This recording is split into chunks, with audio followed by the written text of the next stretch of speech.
Ladies and gentlemen, welcome back to the channel. It's me, rightful. Today we're here for, well, the preview of all previews. It's the one that everybody looks forward to the most, especially when it comes to memes and it comes to clippings, it comes to words coming back to bite you in the backside. It's the preview for the derby. What else would it be as we sit here, the calm before the storm? Tomorrow it is Rangers against Celtic for the first time this season, the first time for Ange Postecoglou, and the first time for a lot of the new boys at Celtic. It is that derby match, which is... it's going to be interesting, to say the least. Now, you will notice on the bottom of the... I'll take these off just now because I don't quite need them yet, but you will notice at the bottom of the screen, it says that the preview is with me and it is with Ryan McGinley. Ryan McGinley is not with us yet. He will be with us in about 5 seconds or such. But thank you to everybody who is joining in on the conversation. Now, it's Saturday night. A lot of people will be out enjoying themselves, having a wee drink, but for the people who are saving themselves for tomorrow and having a chilled one this evening, I'm honoured if you're choosing to spend it with me and soon Ryan as we get into talking about this game. It'll be a bit longer tonight. It won't just be a normal 10, 20 minute show talking about the game.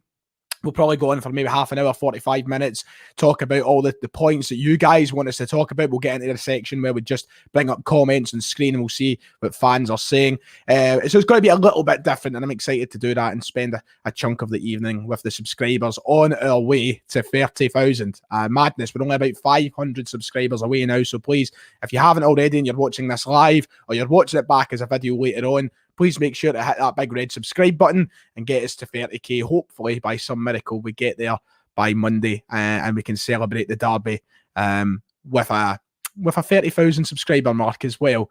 But that will depend on the result. There's only one thing that matters to me right now, and that is the result tomorrow. And we will get on to that. Don't you worry about it. Thank you to Joe, by the way, who's donated £2 right at the top of the stream. Has a draw written all over it from a Rangers fan. So there will be, of course, there'll be Rangers fans in here as well who'll be willing to have their say, and they'll be wanting to see what I'm saying as well. So we'll get round to all of that. There's got to be so much to talk about. I don't even know where to begin because it's such a big game and such a big occasion. It's the same all the time, but it's good to do it a little bit differently from what we usually do. And we just sit here on a recorded video with 10 minutes and we have a little bit more of a conversation when we do these things live and when I get people involved as well. So who knows, maybe there'll be a phone in sometime soon in the channel, because I feel like after tomorrow's game could be a pretty good opportunity to get one of those done. One last thing to say about the other things before we start talking strictly on the game. Massive shout out, and I can't really get it in screen, but massive shout out to AJ Celtic on Twitter. I'll drop his details in the description of the video for afterwards. You can check out some of his stuff. He's kind enough to send me this beautiful Kyogo for a Hashi t-shirt. Sent me some stickers as well. Some of his stuff is absolutely class. So thanks to him for sending that. And you guys can go and check out some of his stuff too if you are interested. So yeah, let's get into this. It's Rangers against Celtic tomorrow. We're heading to Ibrox, and let's be perfectly clear. Let's be honest about things. Celtic haven't been great against Rangers for the best part of 2 years now. You know, we're coming up on a stage where it's been 2 years since Celtic last beat Rangers in any derby match, whether it be a cup game, whether it be at Ibrox or Celtic Park. Celtic haven't beat Rangers in almost 2 years, which is absolutely shambolic. It's a stat that's embarrassing to read out. And yes, we will give out a little bit of a technicality. Matthew's calling me a sellout. Matthew, come on now. We will give, of course, that technicality out there that, you know, the league was curtailed in 2019-20. We never got a chance to play them in a game that looked like Celtic were heading towards victory in. And ultimately, we missed a big chunk of football. But still, at the end of the day, we haven't beat Rangers in 2 years. And it's time to set the record straight. It's time to show them that, you know, Celtic aren't just being pushed to the side, and because Rangers have won the league, we're done. Celtic fans are rightly confident at the moment. Celtic fans are rightly optimistic at the moment because of the football that Ange Postecoglou has given us, because of the results we've had of late, bar Thursday night, and because of just the real positivity around the camp. So it's got to be interesting to see this first ever Ange Postecoglou Glasgow derby game. It is very, very exciting. And I think it's going to offer a completely different challenge to what Rangers have had from us over the past few years. I think it's going to be something that's going to maybe give them a little bit of a wake-up. And hopefully give them a wake-up anyway. I mean, that could go anyway. But hopefully it's something a lot different, and hopefully it's a bit of entertainment for us all as we get into a game that could present a lot of goals. We know that Celtic's defence isn't exactly the greatest. We know that Rangers haven't looked the greatest the last few games either. They've been kind of slower starting this season. So both teams have certainly got a lot of negatives along with their positives. Rangers head into the game champions at the end of the day, and for the first time for, as long as I can remember. The last sort of 10 years, we head into the game in a season where we're not champions. So the mentality and the tone of the game has changed from that point of view. We've got to remember that. And as much as I want to come on here and just big up Celtic and all the rest of it, we have to acknowledge that side of things for a moment. This is the first time we head into a derby game where Rangers are the official champions. They're the league title holders. So the sort of conversation around the game is different for once. And that also makes for an interesting dynamic in the game that we haven't seen as of late. So I'm looking forward to seeing how that plays out. I'm looking forward to seeing how Rangers deal with that pressure. Will it be something that gets to them? Will the fans add to the game? Who knows? There's all those questions. People, obviously with the whole conspiracy of fans putting off Rangers, there's so many little conversations amongst it all that make it for real good reading tomorrow and a real good build-up for this game, and one that I'm certainly excited for. Thank you to everybody who is piling in their comments in the chat and stuff just now. We will get into all of that. We'll get into talking about all of your points. That will come up. So as we just await Ryan McGinley as he comes in. So Celtic head into the game Thursday night. Let's talk about Thursday night. I said on the preview before that game that the last thing I really wanted us to do was lose the game heading into Sunday, because it might take a little knock of confidence off us. It might change the conversation a bit, and it would be a little bit of a dampener to the fine form we've been in domestic football anyway. I mean, obviously we lost to Hearts not long ago, but we've turned our fortunes around with some really impressive performances, and that was what I was really riding on. But despite losing on Thursday night, I don't know if you would agree, and I said this with Hamish on his channel over in 67 Hail Hail. Despite losing the game, it doesn't quite feel the way that I expected it to after a loss. Yes, over the course of the game, as Ed Alkmaar did make life very difficult, and they presented a form of pressure that the team looked like they struggled with at points, but we showed a mentality and a perseverance to get through the game, and ultimately we got through the tie, which I still think gives Celtic a lot of positivity. Both teams weren't exactly great on Thursday. Rangers were not great against Alishkert. We weren't great against AZ. But in a Celtic point of view, I still feel like there is a certain positivity that's came from getting through that tie and now turning our heads to this derby game. It didn't quite have the same feeling as, it would have been completely different. I see someone say that's because we've qualified, and absolutely I would agree with that, because if AZ did knock us out, then I'd be heading into this game a lot more negative for tomorrow. But we didn't get knocked out. We went through. So that probably is the overwhelming factor of that. But just even taking that aside, taking away the aspect of us going through, even though we lost the game, there was still just something about it that made me think, you know what, it's not as bad. We didn't go and get battered. We didn't go and a lot of people were quick to say that we were, battered and bruised and everything from AZ. Look, we lost the game and they were the better side, but I still think that there was a bit of an overreaction from some folk. And I still feel confident heading into this game. It hasn't damaged my confidence. It hasn't brought the mood down for me. I still look at this Celtic side as a side that's been on fine form and goal-scoring form recently to get on into the game on Sunday and do something. But there's a lot of conversations in that make the game difficult. Will Rangers present the same sort of intensity and the same sort of pressure that AZ did? And will they manage to unlock our defence? Ultimately, let's talk about the 2 goals we conceded on Thursday. That's typical Celtic in these big game situations and European and derby games and such. Goals we give away that we shouldn't be giving away. The first one, an absolute blunder. The second one, an own goal. It shouldn't be happening. But those are the sort of things that do worry me a little bit heading into a derby game, because it is pressure of the moment. And the pressure of the moment might not be much bigger, or doesn't get any bigger than playing at Ibrox with no Celtic support there at all. That's pressure. So I'm hoping that we manage to avoid those sort of situations, because if we do avoid those situations, there's no reason why Celtic can't win the game on Sunday. That's the reality for me. I think if we manage to avoid those stupid errors and such, we've shown that this way of moving forward with the ball and this way of attacking the game with the intensity we do is a lot for teams to handle. Rangers will get on to talking about the opposition. We'll come to them and what players are available and what players aren't. But with the way that our wingers and Kyogo have been playing, the thought of them charging at a Nathan Patterson and a Bassi on the left-hand side, to me is mouth-watering. Now, things don't go to plan all the time. We know that, and I'll acknowledge that, because people love to clip that sort of thing, to me, that's mouth-watering. The way that Abada has been playing, the way that Christie's been playing, the way we have these guys playing just now, them attacking these fullbacks, these younger fullbacks with the quality that they have, really makes for some interesting viewing, I think, tomorrow. So we'll wait and see how that goes. But on that note, I have a special guest to introduce into the stream The man, the myth, the legend. I wonder if he's changed his nickname. I don't think he has. He's not. He's just got McGinley there on the screen. Ladies and gentlemen, it's Ryan McGinley. Ryan, it is the calm before the storm, as I said. The eve of the first derby of the season. I've been touching on Thursday night. I've been touching on my feelings heading into the game a little bit. But Ryan, ultimately, the big question is, how are you feeling it? I'm feeling good. I'm feeling in a sort of zen sort of mood. I've been at Dunoon today. I've been in a quiet place, been sort of gathering my thoughts, been getting the battle fever on. The home of the Pink Panther. Jeez, I'm not going to break up the rest of the joke. No. I know exactly what you're meaning. Yeah. No, it's at that point that I'm not really nervous about the game yet. That'll probably kick in as soon as I wake up. Yep.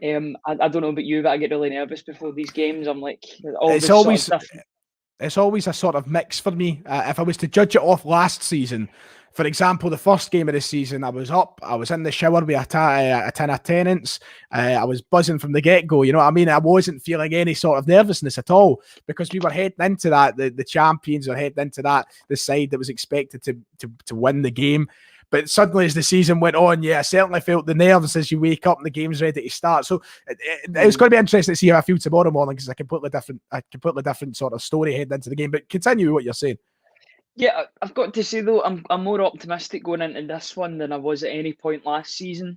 Obviously, the first one we went into last season, we were absolutely decimated with the squad. Mm-hmm. We didn't have Christie, we didn't have Edward, etc. We were going into that game without two of our best players at the time.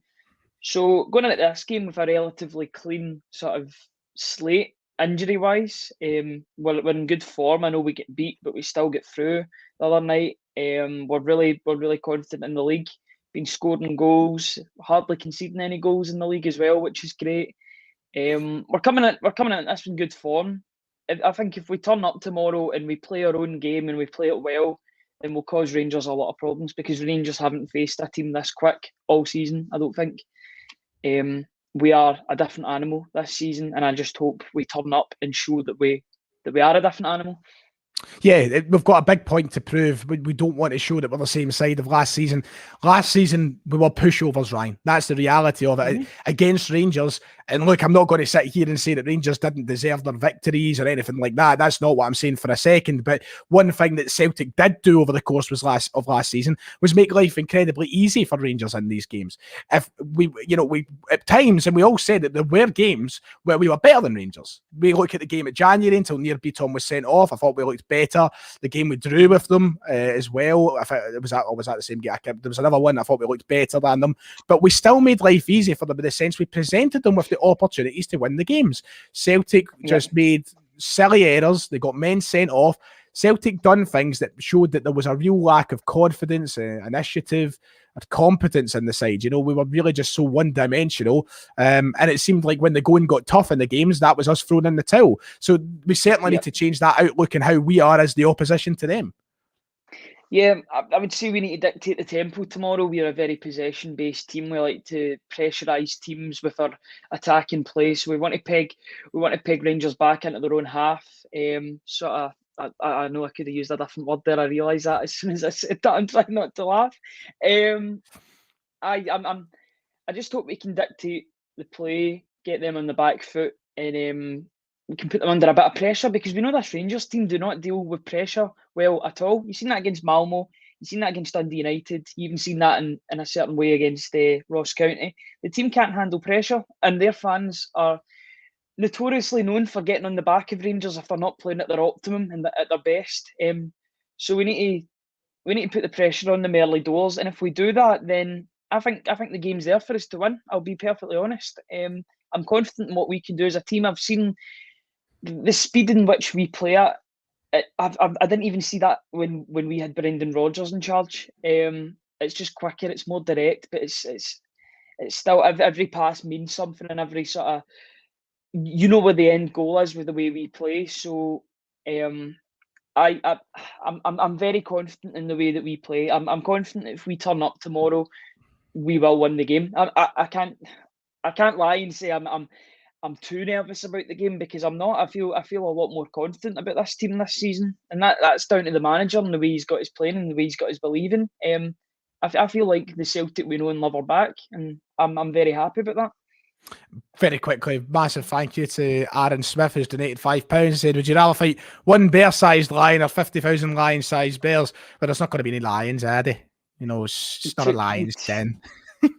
You took it right out of my mouth, man. I was gonna use it. It's not going to be any lions, are they? It's not going to be any lions. No, you know, lions' den is is when you're in a trap and there's 4 lions there.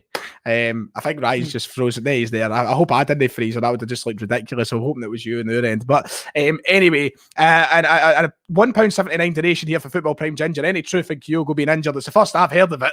I've not heard anything about Kyogo being injured.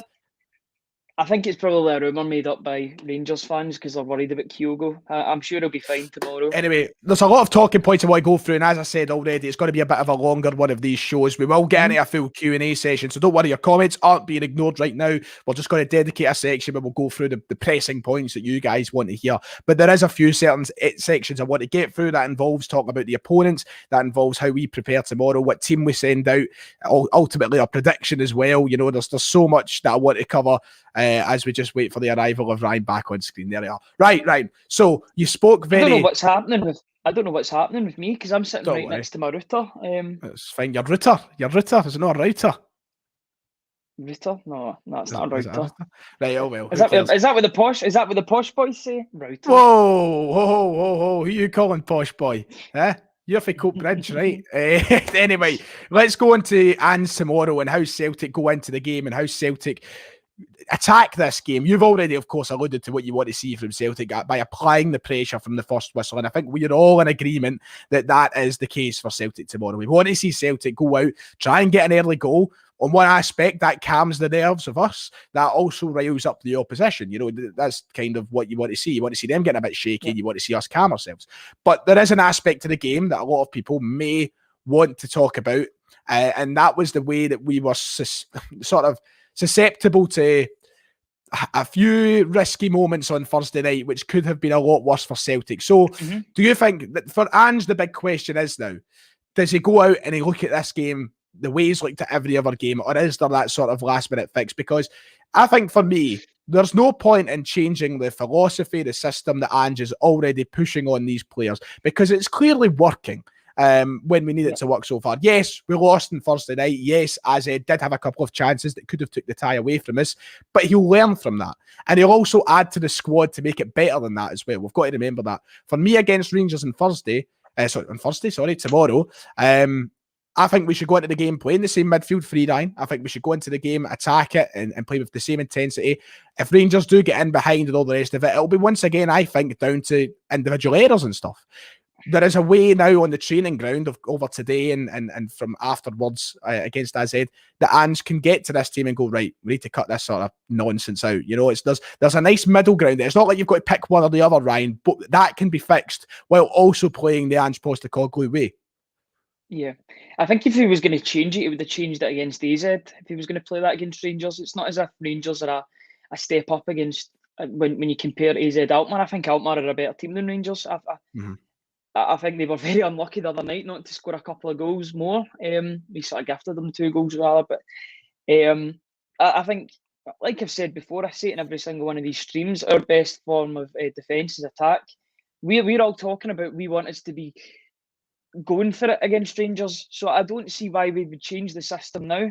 That's the only way we're going to get used to this if we keep it going, and it's the big acid test again on Sunday, tomorrow rather, to see if this works against Rangers. If it does click, and there's no point in changing it, so if it does click, it will be something beautiful, and I think you'll really see Ange ball in full flow tomorrow. If it does click, then we should be successful, because I don't think Scotland's seen football like this in a very, very long time. You could maybe argue it's never really seen football like this ever. I know that, of course, Jock Stein's Celtic is the greatest side in Scottish football history. We can all sit down and admit that, and it was notorious for its goal-scoring ability. But when you look at how the game has changed, you know, the players are a different sort of animal now in the modern game and all the rest of it. This is really something new to a lot of fans. Plus, there's not many people around who can say they remember the Lisbon Lies. So for a lot of people, this is a first-in-a-generation sort of style that Ange is bringing to the country. So it really is going to be wonderful if it does come off tomorrow. And thank you to Lawrence, by the way, for the £3.02 donation. Very much appreciated. Yeah, the one thing that worries me about tomorrow, Ryan, look, we're adding to the squad, and I'm confident we can go out and win the game as such. The one thing that worries me is how this result goes. I feel, and this goes to sides on both sides of it, there will be an overreaction if Celtic were to lose the game tomorrow. I think there could be Rangers fans on one side who are, giving it the whole, oh, well, they're not going to win the league, blah, blah, blah. And I think there could be Celtic fans on their side who, depending on the severity of the result, will get a bit carried away with the negatives. I feel like tomorrow, if we do lose the game, listen, if we were to go out and lose embarrassingly, if we were to somehow, and the freak accident happened, we were to lose a 4 or a 5-1 or a 5-0 or whatever, if that was to happen, then, there is obviously questions to be asked. But this is the first derby of the season. Now, I know last year when we lost, I said it's not the end of the world, blah, blah, blah. And then it was the kind of early marker of how the season did unfurl. I firmly believe tomorrow that if we do lose the game, it's not going to be the tone for the season. It's not going to outline what Celtic are going to be in terms of challenging for this title. At the end of the day, we are playing at an Ibrox where there's 50,000 Rangers fans and no Celtic fans. The bookies will have Rangers down to the favourites. They are the favourites for this game. Let's not ignore that. They are the favourites. So us losing this game tomorrow, I don't want to say it carried away with. What we need to show, though, and I think the most important thing is, most importantly, we win. I want us to win. I do want us to win. But if we go out there tomorrow and we just look, I want us to look so much better than we ever did under that Neil Lennon side against Rangers. Yep. Absolutely. It's all about putting down a marker as well to show how far we've come since the start of the season. The first game against Hearts was obviously a sort of nightmare scenario, losing a 90th minute goal. But I want to see from the first game right up until the last game before the international break, I want that to be a showcase into how well we've progressed under Ange Postecoglou. Yeah.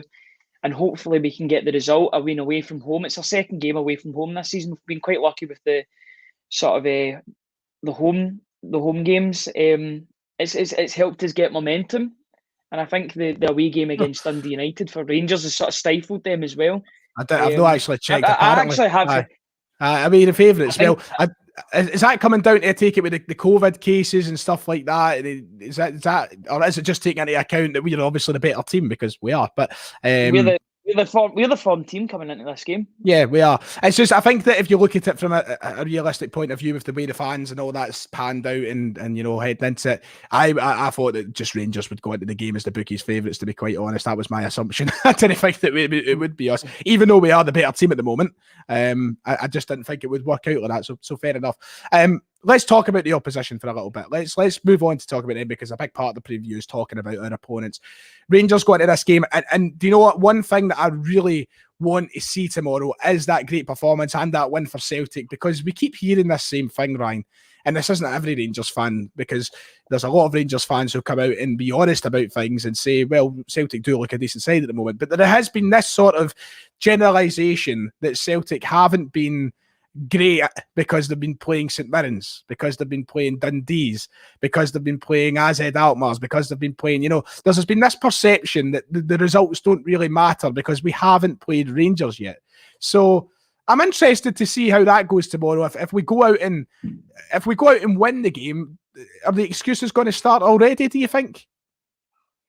Yeah, I think if Rangers get beat tomorrow, you'll see the sort of machine go in overdrive. This is not a crisis. This is not a crisis, when they know there's already quite a few Rangers fans that are criticising the club and saying they don't look up for it this season. They look like they've won the title last season and that'll just do them.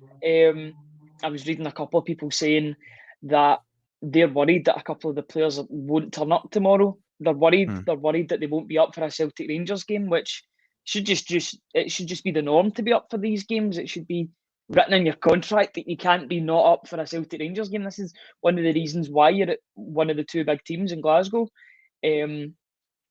So it's a weird one when you talk about the favourites, because Rangers should be the favourites if we're playing at home, and obviously they're the league winners, but we started the season so well. So I think it's more even than maybe I don't know. It's between, I think it's even. There's a few people saying that Rangers will be the favourites, a few people saying that Celtic are the favourites. So it's one of those games. It could go either way tomorrow, but I think it all depends on what Celtic team turn up. If Celtic turn up, then I think they'll do a job. Well, you've touched on the point I wanted to come to next. You kind of alluded to it there, and it's the whole, players turning up, teams turning up. Now, the old saying and the old tradition usually goes, form goes out the window in these derby days, which we know we've seen plenty of times that is a fact. Despite how poor certain players may have been on both sides, let's particularly talk about, because we're talking about the opponents here, this is the section we talk about the opponents. Players have been criticised at Rangers so far. Rangers have been criticised so far for players not playing well enough, for performances not being good enough. But one thing we do know is, Ryan, and we can be honest about, this is a Rangers side that can turn up against Celtic, and players like Ryan Kent, who have been off the boil the last few games, that's just being honest, he hasn't been great. It doesn't really matter because for some reason against Celtic, these guys do like to turn up. So does that worry you that maybe they come out with a bit more of a sort of energy that's less expected from Celtic? Well, you see the same thing sometimes from Hearts, I would say, because Hearts' form can be all over the place. Then they play Celtic and they look like absolute world beaters, especially at Tynecastle. It's just these games do things to players. Players just want to go out and go the extra mile to put in a good performance, because these are the spotlight games. These are the games that are on the telly if they want to move in January or the summer. These are the games that the scouts will watch and be like, they can play in high pressure situations. They'll be a good fit. It's just one of those games. I think it's like that a lot in rivalries all over the world, but this is in my opinion, the biggest rivalry in the world. It's just something different with these two teams. So if I think if you're a player and you're not up for these games, then you're playing for the wrong team, evidently. Yeah, it's great because you're like, Mike is like outside for you, and it's no, you're fine. We heard everything you said. Don't worry. You'll probably come back into sync in a moment. I'll let that catch up with you. Rangers are in, of course, they're a bit of a situation with COVID, with isolations, with players being injured. I'll read out the quote that I've last read on screen. So Gary McAllister hinted on Thursday night that the players who missed the Europa League fixture on Thursday will all be available for the weekend. That should see the likes of Alan McGregor, James Tavernier, and Ryan Kent all handed immediate recalls to the Rangers starting lineup. Liam Balogun may stay among the replacements after Connor Goldson and Philip Hollander helped Rangers for a clean sheet in Armenia. So I think there still is a couple of guys who are out for Rangers, but they've not been clarified, I think. I think there's still a couple who should be out because of positive cases. I don't know what the situation is, right? But let's be honest. Let's just be clear. Whoever it is and whoever's there and whoever's not there, this is where I don't like the excuses, because I'm looking at the Rangers' possible starting lineup: McGregor, Tavernier, Goldson, Hollander, Barisic, Aribo, Davis, Kamara, Hagi, Morelos, and Kent. Now, I know a lot of people have been talking about Bassey, Patterson, and all the rest of it, but that's still a Rangers side that is more than good enough of beating Celtic. Yeah, I'm scared the excuses come out when we win that they were half down. They didn't have their best team there. You know what I mean? That's what annoys me. It'll just be convenient, won't it? If they do get beat, then they can use that excuse. But no one's really going to seriously listen to them. You read that team out there. That's still a strong team, regardless of who is out.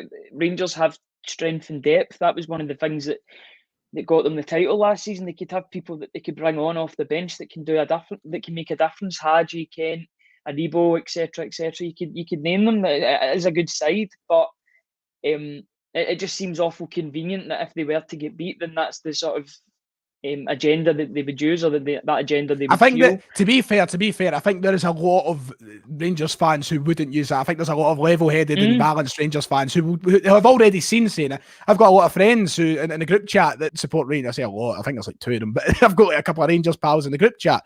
They've already said, like, no excuse. That's a team that we are confident of seeing beat Celtic. So I just hope that that's acknowledged. But you know how these things go. It's the same on both sides. When there's something that you can try and use to point score in that sort of way, it's always got to be used by an element of the support. It's just natural with how petty the rivalry can be. Okay, it can be the most petty rivalry as well. But, that just adds to the whole sort of the conversations that come up around these games, and then before the game and after the game. Once it's 12 o'clock and the game kicks off, there'll be no talk about that. It'll just be all focused on 11 men v 11 men, and we'll see who comes out victorious out of the two of them, or if it's a draw, which it could be, because both teams can score and both teams can concede, so it should be an interesting one. And there won't be any lions, are they? He'll be done, and none of them. The last point on the opposition I want to talk about is when you look at that potential Rangers side, Ryan, what are the weaknesses? What do you want to see Celtic exploit tomorrow afternoon? What's our best chances of getting in the heads of this Rangers side? Not even just the heads, the whole aspect of the game itself. What are we going to be best at taking away from Rangers? Anything to do with Connor Goldson, to be honest. I've been watching him a couple of times this season. He doesn't look the same player. Doesn't look. I don't know if it's because fans are on the ground or he's just having a bad season. But he looks very, very shaky any time that I've watched him. So I'm quite looking forward to seeing Kyogo against him tomorrow. That's of course if Kyogo's fully fit, which I expect him to be. There's not been that many murmurings about an injury or anything, so he should be okay. But do you know they're a team that have been getting away with it a lot this season, I would say. Obviously, they didn't get away with it against Malmo and Dundee United, but even against Ross County, they still conceded 2 goals in a ground that they're usually known for just wiping the floor with Ross County. So it shows that there are some cracks there and some cracks that can be taken advantage of. So it's not a team coming into a game full of confidence, I would say. It's definitely a good time to face them, but when you say that, you're always worried that it'll come back to bite you. But I think we're the form team coming into it, and I just hope we turn up and do the business. Fair. So on to us and our team tomorrow, Ryan. Who are we playing? Who's the players that you want to see start for Celtic? I think that it's pretty conclusive in regards to how we've been playing recently. Ange has been selecting a kind of familiar 11 now, but there is still some many conversations in there, particularly up the top end of the park and with new signings coming through the door. So let's try and do a joint 11 together, Ryan, and talk about and try and justify why we would play specific players. We'll get through that. We'll give our score predictions, and then we'll head on for about 10 or 15 minutes of your guys' questions in the chat. So Celtic's 11 tomorrow then, Ryan. In goals, Vasilis Barkas, of course, as I say each and every...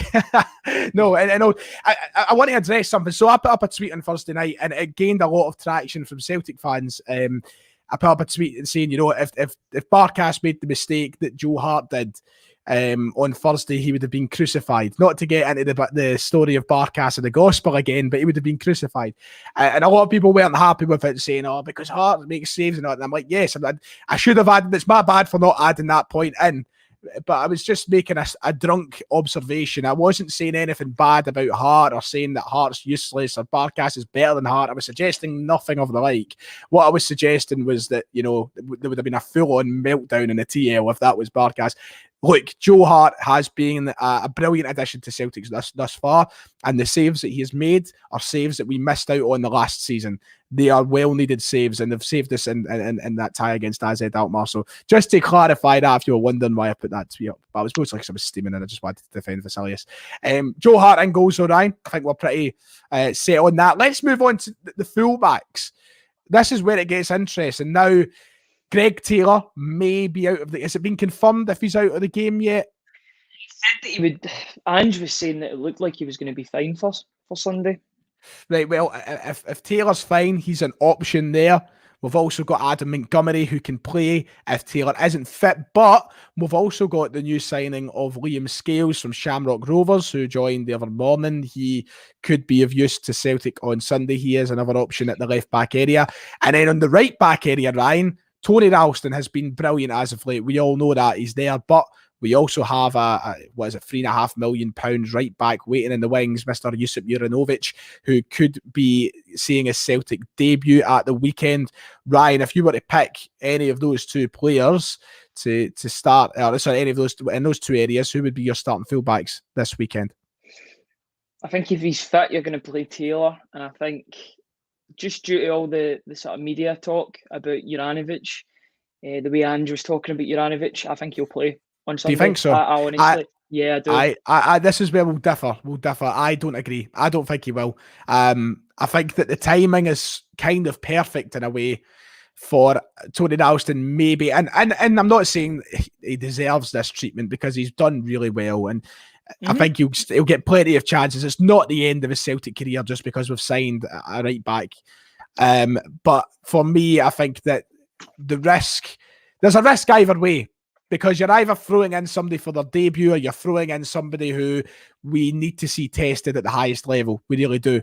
So it's a risk either way who we start right back. But the way I look at it is Ralston's been fine recently. He's not done anything to deserve to be dropped. And it's the last game before the international break. We can come back from this international break after Juranovic has spent some time in training and playing some football and then back. And, I feel like Ralston will maybe see out this portion of the season before we head into this break, Ryan. I really do.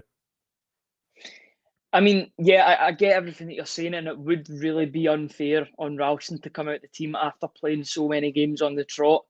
But if you look at Abada and you look at Kyogo and all the players that we've signed and just thrown them in at the deep end relatively quickly to them coming in. So I'm just basing that on previous players that Ange's brought into the team. Do you not think this one's a bit different though, in the sense that, Kyogo was coming in, Abada were coming in areas where we desperately needed them to come in, and we desperately needed a right back. I'm not saying we didn't desperately need a right back, but Ralston's been playing a lot better than what the players were playing before they came into the team. So I think it makes it a little more difficult for Ange to justify it. It was justified for Kyogo, it was justified for Abada. We needed them in the team right there and then, but Ralston's actually been pretty fucking good recently. So that's, I don't know if it's the same, He has, yeah, I totally agree. I've loved watching Ralston play. He's definitely shut me up this season because I didn't think he was good enough. Shut us all up. To be a squad player. Yeah, everyone was saying the same thing. So it's just testament to him how well he's done. But at the same time, this guy has been playing Europa League football. He's been playing games against Slavia Prague. Was it Slavia Prague he was playing against for Legia Warsaw? I think so. He's used to big derbies before. Poland's a bit of a I know this will be the biggest derby that he plays in, but if you look at the atmospheres in Poland, they'll be used to playing in this sort of atmosphere, and in Croatia as well. I think Ange will be bold. Ange is a bold manager. He likes making these sort of decisions. I think Juranovic will be in the team tomorrow, just going off all the media stuff. But at the same time, if he isn't, and if Ralston's in the team, I won't be too disappointed.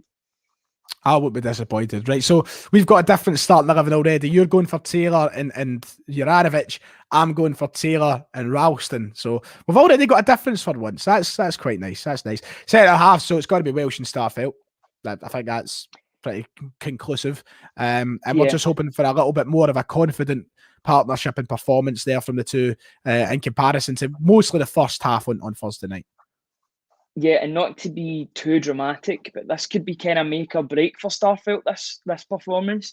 If he goes and has another howler, now I know he had a great second half, but that own goal is very, very difficult to clear out your mind. I can still see it back in my head. It's one of those ones that will be in numerous DVDs, or I don't even know if DVDs are still used now, but numerous. You still using a DVD player, aye? I'm a simple man. Do you know, it's one of those ones that you'll watch again and again, online clips. It'll be in compilations and stuff. But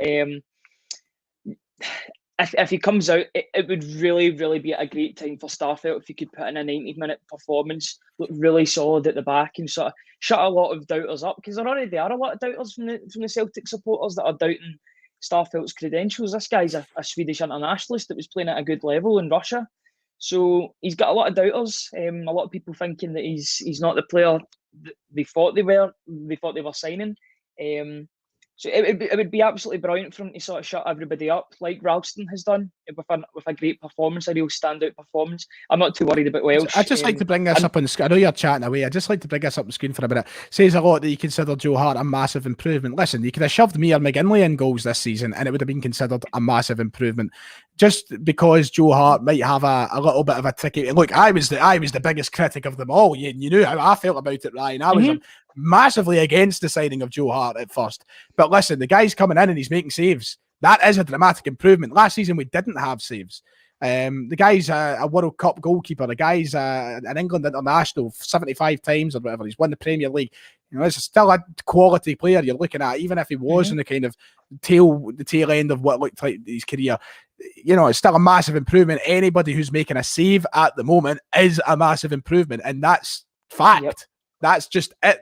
There's no arguing that, because there is an improvement. That's the whole point. You know, okay, but Welsh, it's a big game for Starfelt, I'd agree. So that's the two I'd go for there. This the middle three, I'm keeping it the same as Thursday. Yeah, I would probably go for the same. Yeah, although I would have loved for McCarthy to be more match fit. It would have been Mhm. perfect to have been playing him in a couple of games before. He's a sort of player that you would like to sort of depend on. Even if we got like a red card or something, if something disastrous was to happen, it'd be good to have sort of a calm sort of influence from the bench that you could bring on to sort of calm the game down. He's been doing that throughout his career. He's like that sort of metronome in the middle of the park that can just calm things down and put in a tackle when necessary. So it's just been very, very disappointing that he's been injured. I don't know. Is it an injury he's had? I'm guessing it is, or a slight knock. Who is it? Because it So you wasn't were really talking talked about about in the radio. my James, mind went blank. Yeah, James McCarthy. McCarthy. I think so. I think so. It Although would have been more ideal if he had. Sorry. I think he should be back though. I think he should be available for the squad tomorrow afternoon. I'm sure he is. But He's a then guy. again, He's a guy you could bring on in the last 20. yep, kind of Even 20 seal the minutes. game off. Seal the game off. Yep.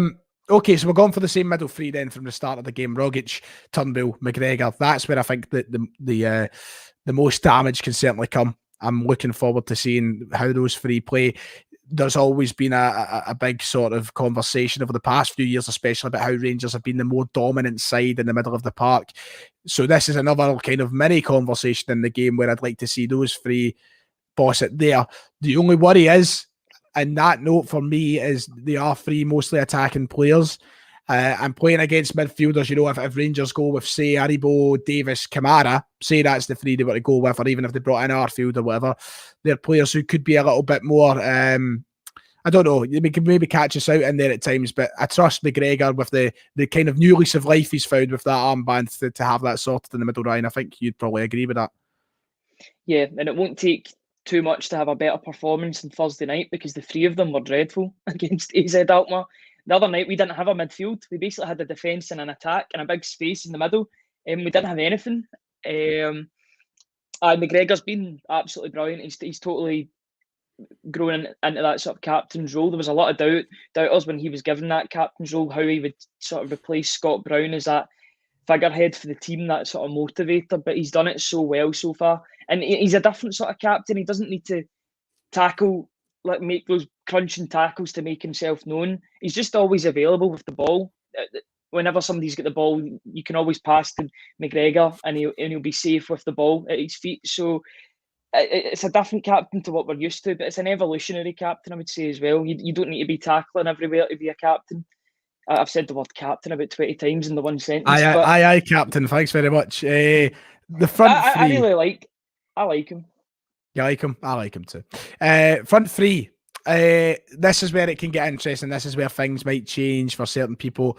It could be the last dance for Odsonne Edouard. Now, we're hearing talk that he's increasingly more likely to move in the next few days. It could be his last ever appearance for Celtic if he does come on the pitch or if he starts the game or whatnot tomorrow. Quite poetic if it was to be his last game, Ryan.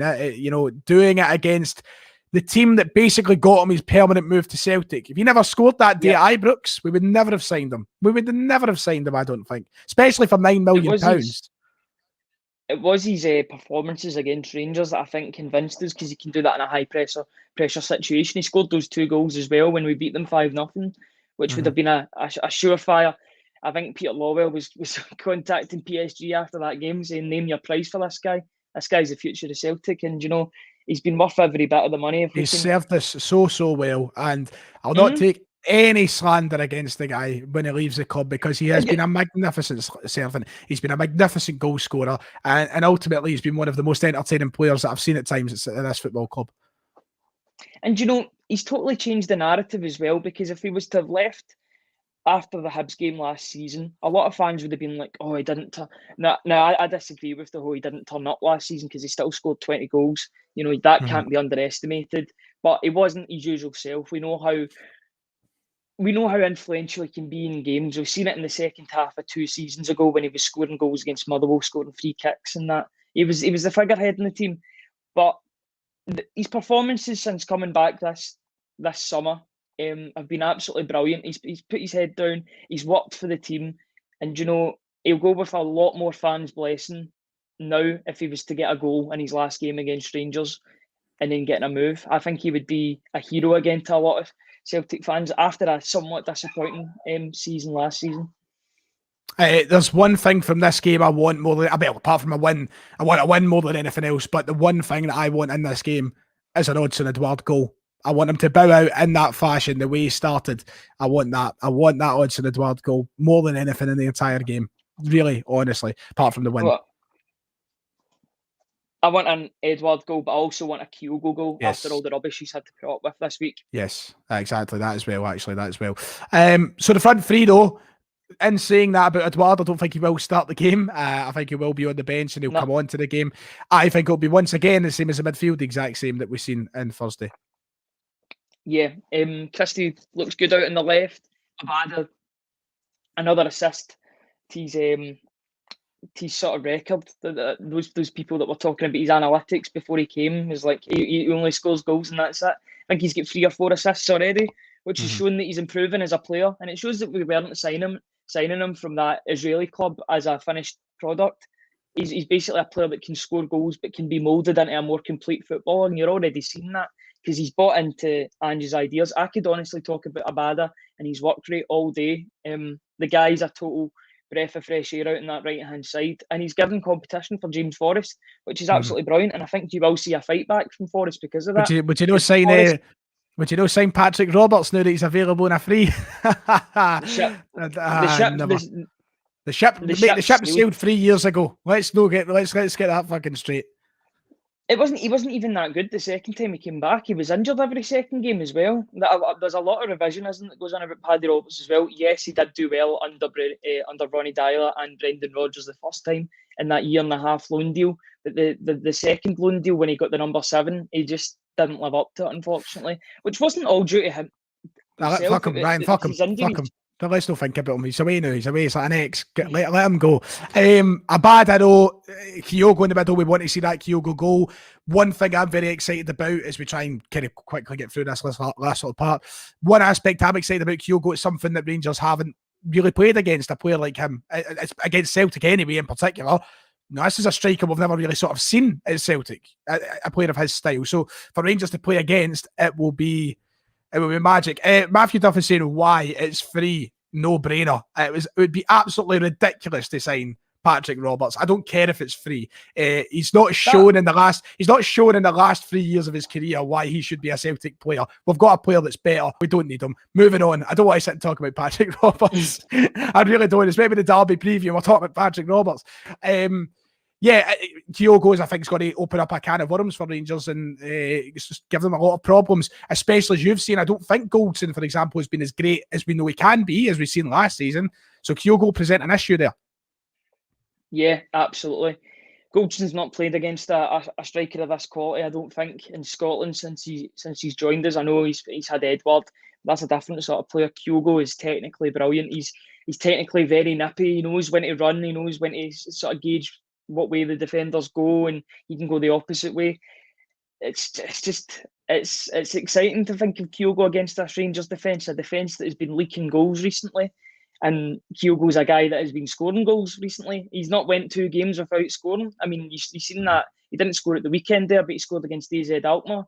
He doesn't go more than 2 games without scoring goals. He's prolific. He's a guy in the form of his life. He's in the prime of his career. So I can't see Kyogo not scoring tomorrow. It's weird that, but I've got so much confidence in the one guy. The only way I can see him not scoring is if one of the Rangers defenders totally halves him and injures him. Because I think that's sometimes the only way you can take him down is by halving him. Because he's just too quick for Scottish defenders. I totally love the guy. The guy's came in. He's been a breath of fresh air, much like the manager. And he's bought into Ange's methods. And long may it continue. I absolutely love the guy. And after all the rubbish he's had to put up with on social media this week, I would just love nothing more than Kyogo to sort of ear cup the Rangers fans and score a winning goal against Rangers. There is nothing I would love more. Now, I know I would love Edouard in his last appearance to score against Rangers, but I think I would take a Kyogo goal over an Edouard goal. And on the left-hand side, Ryan Christie. Yeah, it's got to be Ryan Christie. Try to think. Don't know if Forrest will be fit, but I don't. Yeah. Forrest isn't at his best over on the left-hand side, and Ryan Christie looks like a completely different player playing there, so why change it? Ryan Christie's been so good there this season, so keep it up. Keep it up. That's it, exactly. So we'll run through our teams very quickly just to finish up on that for people who might have missed out. My 11 that I think Celtic will go for tomorrow is Joe Hart, Anthony Ralston, Carol Starfelt, Stephen Welsh, Greg Taylor, Tom Rogic, Stephen Turnbull, Callum McGregor, Liela Bada, Kigo Furuhashi, and Ryan Christie. Ryan, yours is? The same bar Juranovic for Ralston. Very nice teams. Teams that are very capable of winning the game at Ibrox tomorrow. I'm looking forward to it. So here it is, Ryan, the part that can come back to bite you. Now, I've learnt my lesson. Never go with something like, don't say something like Rangers 1, Celtic 2, because then if that doesn't happen, you'll get put into the famous song Agadoo, which seems to be patter. So I've learned that a couple of times. So I try and avoid that. I've already gave my prediction on Hamish's channel, and I'm going to keep it the exact same here. There will be goals for Celtic. I'd imagine there'll be goals on both sides. And I'm confident of a Celtic win. Look, I say this time and time. This will be a tough game. By no means am I disregarding Rangers' chances of winning the game or anything like that. I am confident of Celtic. And what would be the point if I wasn't confident in Celtic, Ryan? What a miserable bastard I would be. That's not what I'm here for. I'm here to have optimism in my team who's playing well at the minute. And that's why I'm going with a Rangers 1, Celtic 3 prediction for tomorrow. Well, I guess you're predicting my scores before I even say them, because I'm going for the exact same. I'm going for 3-1. Christ, that's going to make it even worse. It's going to make it even worse if we get beat, because the cup's going to be the two of you saying 3-1. Do you know, I'll take a 3-1 right now. I don't care how it goes, how the game goes in terms of scoring. Just as long as we get out of Ibrox with 3 points, I'll be very happy. And I can't lie to myself and say that I'm not confident, because I'm confident. And just football has made me confident in this team. I'm very happy with the way that we're playing. I've watched Rangers a couple of times this season. They don't look like the same beast it was last season. I don't know what that's down to, but they look vulnerable, especially at the back. I look at this Celtic team and I see that we could hurt this Rangers team. That's all I'm basing this on. And I know anything could happen tomorrow. They could suddenly turn up and score goals. But right now, I'm looking at everything, putting it together, and I can see Celtic winning this game. Nice. Right, okay, that's our predictions done. We'll spend 10 minutes now going through the questions in the chat. Whatever you want, throw it in, and me and Ryan will do our best to answer and give a little bit of a response to get you guys involved in today's stream. It's been a good one, right? It's basically like a live podcast we've just done, isn't it? You know, but 52 minutes. I need to start paying you, honestly. It's fucking ridiculous. I don't pay you. Look at you shaking your head. It's all good. I'm getting plenty of experience for tomorrow, because I'm doing the review on 67 Hail Hail. So it's good to sort of get my opinions out beforehand, and then I can sort of work on them after the game as well. So it's good preparation regardless. And I like talking about Celtic. So it's good. Aye, it's good to just get the practice in, isn't it? Aye, I'm basically giving you work experience, isn't it? That's a bit weird, because you're younger than me, so. Listen, don't be ageist now. Can't be ageist, right? Never. Okay, first question then. What impact do you think this game has on the title? As I've already said this earlier in the stream, I don't think it'll have any impact on the title.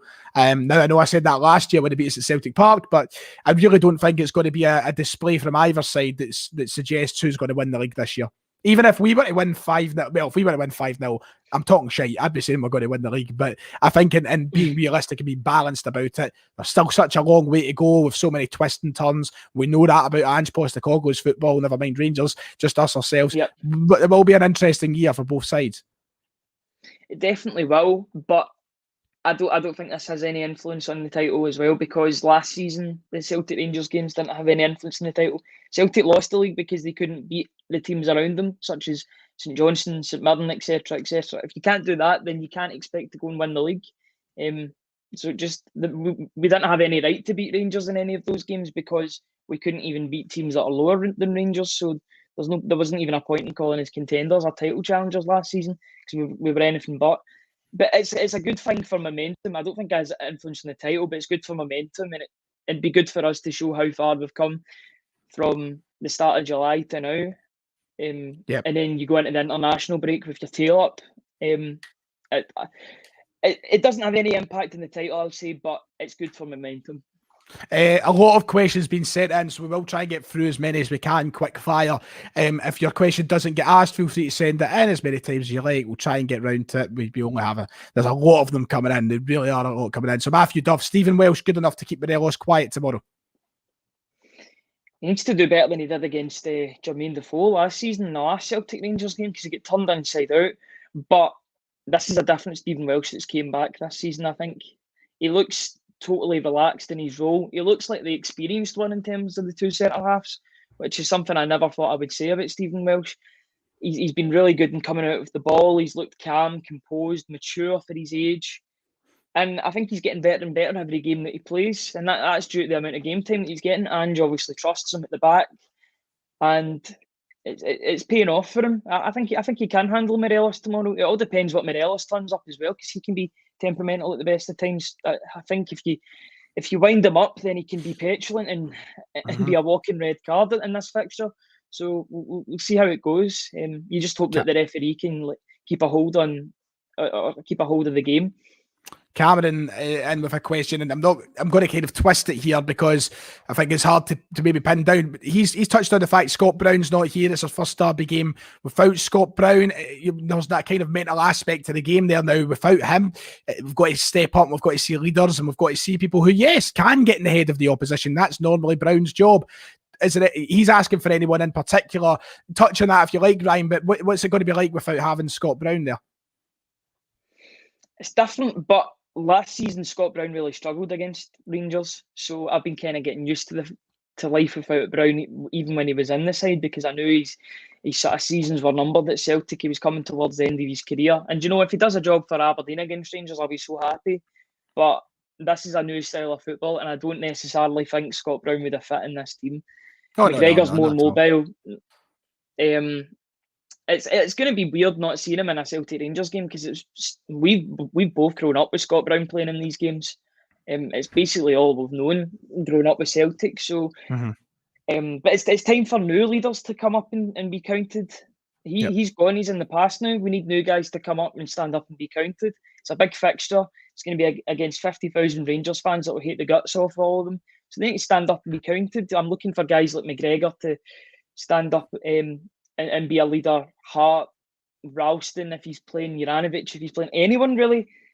And I'm looking for players to keep the head, especially some of the more petulant players. I don't know if you've noticed, but in a couple of games, Turnbull's sort of kicked out at players or done something stupid off the ball. These are the incidents that can come back to haunt you in these big games where everything is under the microscope. So I just hope he can keep his head and just focus on his football, because he's more than good enough to dictate this game. Right, let's get through some quick fire answers now as we approach the 1 hour mark. You'll know far more about it than me, Ryan, because you love doing your transfer research on an hourly basis. Connor's donated £2, says talk about João Jota. Yeah, it's a bit of a weird one, because he's a player that's been very, very highly rated in the Benfica squad. I think he was coming through around about the same time as João Felix. The two of them were sort of mentioned as Benfica's future.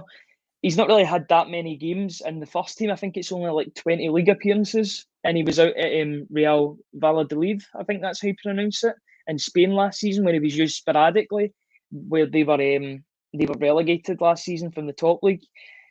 He's probably one of these guys that just needs a run in a team to be a really good player. But it's one of those ones you watch the clips on YouTube, you think this guy is going to be an absolute world beater. One-on-ones, he's absolutely phenomenal at dribbling past people.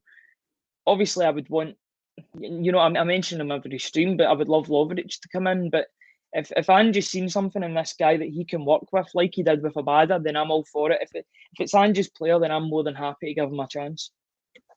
Right, lovely. Try to look for some more questions. So, apparently, according to Bob, we play like the Warburton's Rangers. I don't know what drugs Bob was on while Warburton was in charge of Rangers, but I don't think I would agree with that statement whatsoever.